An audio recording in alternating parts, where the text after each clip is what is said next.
Hello friends, ఈ వీడియోలో కొత్త అమావాస్య నూకలమ్మితల పండుగ మేము ఎలా జరుపుకుంటున్నామో చూపిస్తున్నాను. స్కిప్ చేయకుండా లాస్ట్ వరకు పూర్తిగా చూడండి ఫ్రెండ్స్. నాకైతే పెళ్ళయ్యాక మా అత్తారింట్లో ఇదే మొదటి పండుగ. మేము ఇల్లు వాకిలి శుభ్రం చేసుకొని ముగ్గులు పెట్టుకున్నాము.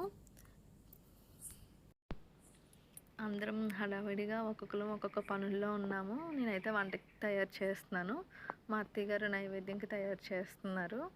ఒక పక్క పూజకు కూడా అన్నీ సిద్ధం చేస్తున్నాము. ఈ పండుగలో మెయిన్గా అమ్మవారికి ఇష్టమైన తాటికల్లు అనేది మేము అమ్మవారికి నైవేద్యంగా పెడతాము. అలానే ఉపారంలోకి అయితే మేము అన్నం, తీపప్పు, తీపట్టు చేసాము. పూజ గదిలో పూజ అయితే పూర్తయిపోయింది.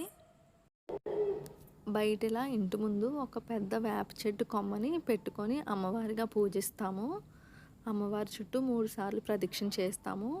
వేప కొమ్మ కావిళ్ళు, పసుపు కుంకుమ చీర పట్టుకొని 3 సార్లు ప్రదక్షిణ చేస్తూ కళ్ళు పోస్తాము.